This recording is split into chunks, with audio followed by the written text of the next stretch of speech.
A master narcissist, H. G. Tudor, says, narcissistic weapon. Friends. You will be familiar with the concept of a frenemy. One of the applications of this oxymoronic portmanteau is to describe a person who pretends to be your friend but is actually your enemy. The frenemy makes several appearances in the narcissistic world. The most obvious one is us. We appear as friend but we are really the enemy. If you are an intimate partner who is the primary source, you witness this firsthand as a love turns sour. As a secondary source, you also experience the narcissist as frenemy. It is not always obvious because as that secondary source you may experience a lengthy golden period, but even if you do, we are your enemy because we are taking from you, taking your fuel, acquiring your attributes for our own use and drawing on your resources by way of residual benefits, such as using your car, borrowing money, blagging invitations to events and so forth. The same applies to tertiary sources who are more likely to witness the charm turn to malice as a consequence of a delayed serving or giving attention to someone else instead of us in the store. Our kind are the frenemy incarnate. If we are not plain using you for fuel and other benefits as we smile, charm and compliment, we then turn rogue on you, lashing out and devaluing you. With that stated, however, let us turn to another type of frenemy. The lieutenant. The loyal and obedient puppet that not only provides us with fuel but supports us and carries out our wishes and wants without hesitation or complication. Every narcissist has at least one lieutenant, usually more, and the lieutenant performs a range of actions on our behalf. The lieutenant will naturally provide fuel, praising and admiring, being a great audience to our witty repartee, providing a sympathetic ear when we complain about the behavior of others, and ensuring as a dedicated secondary source that we can always rely on them. The lieutenant can be relied on to acquire information for us in respect of the targeting of a potential victim.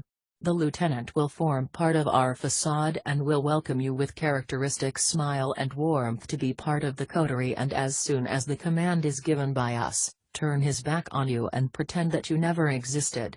He or she will do favors for us, ever eager to gain our trust and praise and outperform other lieutenants.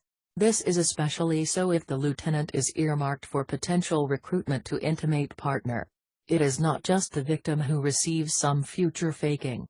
A lieutenant will be promised jam tomorrow, whatever it might be, promotion to intimate partner, that promotion at work, the membership of that club we can secure, a weekend away with us. Whatever lies within outgift will be dangled before this lieutenant in order to secure loyalty and their commitment to us. Of course, the rewards will be delivered from time to time, so long as we have extracted a sufficient price from our part of view, but future faking plays its part in keeping the lieutenant ready, willing and wanting. The lieutenant will also be used in our post-escape and post-discard campaigns. They will assist with hoovers, they will hoover on our behalf, prove receptive to our smearing of you, and indeed assist in plastering mud about you far and wide. How then does our kind go about identifying and maintaining these lieutenants? Naturally, it depends on the nature of the relevant member of our kind. The lesser narcissist operates with fewer lieutenants than the other two schools. This is because he lacks the charm and ability to acquire them so readily, but also given his low control threshold he also runs a greater risk of his devaluation of them proving too much and resulting in them no longer remaining loyal, and thus they are either discarded or they escape the narcissist. The lesser has very little trust, and his inherent paranoia makes it difficult for him to create a wide network of those he can call on. Instead, he often relies on family members to be his lieutenants. Parents, siblings, extended family and adult children are common lieutenants of a lesser narcissist. In terms of friends, he may have one or two friends who are long-standing. These individuals are often childhood friends who have known the narcissist all his life and feel a sense of duty and obligation towards the narcissist, born out of when the narcissist put his furious temper to good use in giving a bully a hiding and thus earning the ongoing gratitude and admiration of the lieutenant. This lieutenant is also frightened of the narcissist, as he knows what he is capable of and consequently aims to stay on his good side and therefore is very loyal. The lesser makes no conscious decision to recruit people to assist him, but rather, owing to his sense of entitlement, he expects those around him to do what he wants. Owing to his low sense of trust, he feels he can only rely on those close to him, either from blood, family, or long-standing friends. The lesser ensures that those who are lieutenants do his bidding through a combination of guilt-tripping, "We are family, you should have my back on this," or intimidation, "If you don't do it I will kick your teeth in." It is rare to find a lesser able to recruit a lieutenant from your own ranks, and therefore your vigilance should be maintained primarily in respect of those people you know who are his friends and family. The mid-range. The mid-range narcissist is an extensive user of lieutenants because of his generally passive-aggressive nature. He would rather have other people doing his dirty work for him. The greater is similar, but his rationale is different, see below. The mid-range possesses sufficient cognitive function and pleasant charm to recruit suitable people to do his bidding. He will have a circle of dependable friends from whom he will draw a few lieutenants. He also makes extensive use of family and colleagues as well. The mid-range also recognizes the benefit of having a lieutenant from within your ranks. He will do this on the basis of wanting to curry favor with you by cozying up to your parents, a sibling or a good friend in order to inveigle his way into their affections. He will not necessarily possess the out-and-out charm of the greater, but rather be regarded as a good egg, a decent person and pleasant and likable. The mid-range will ensure he has numerous lieutenants because he will need them to be used extensively when he hoovers and smears at a later juncture. Master of the hard done to, he will tell his sob stories about how badly he has been treated by you in order to have those lieutenants propagate this position to others through a smear, or to convey to you how much the narcissist is hurting and needs you back. The mid-range usually maintains his lieutenants by doing two things. He does not future fake extensively, with lieutenants, and whilst there may be occasional rewards, he does not rely on this to any great degree in order to keep his lieutenants loyal. He instead relies on being liked and also for people to feel sorry for him, and thus they will do what he wants. He will use emotional blackmail extensively in order to ensure that his lieutenants act on his behalf. "I am in a bad place right now and you need to help me. I knew you couldn't stand by and see me be treated like this. She has said some horrible things about you, naturally I defended you, so I know I can rely on you to do the same for me. It just isn't right for someone to behave like this. You are better at dealing with people like this.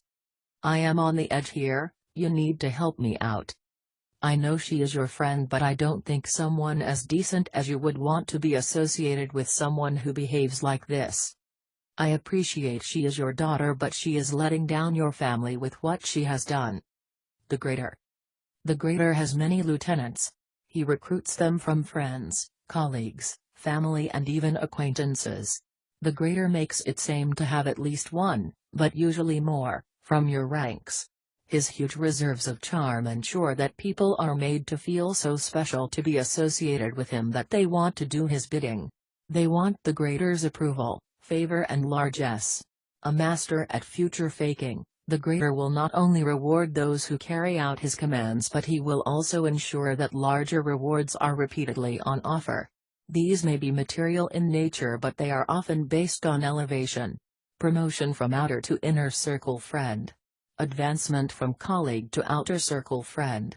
Potential to move from inner circle friend to intimate partner.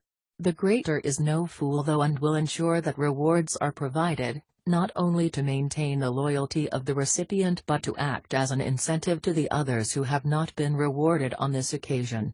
If your narc seems to know when you leave home and arrive, do not be surprised to find that he has even recruited a neighbor minion as a lieutenant. The greater will use a varied range of techniques to ensure that his lieutenants remain loyal and willing to assist him. Reward. Threats of devaluing behavior / expulsion from the clique. Emotional blackmail. Smearing the victim so the lieutenant is motivated to do the right thing. Threats of exposing or exploiting a vulnerability of the lieutenant.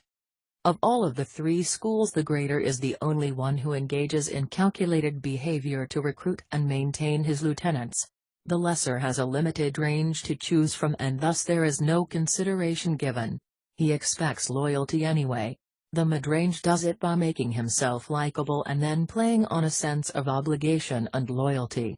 The greater will scrutinize who will have something to lose and who will want to gain in order to use this information is his advantage in due course.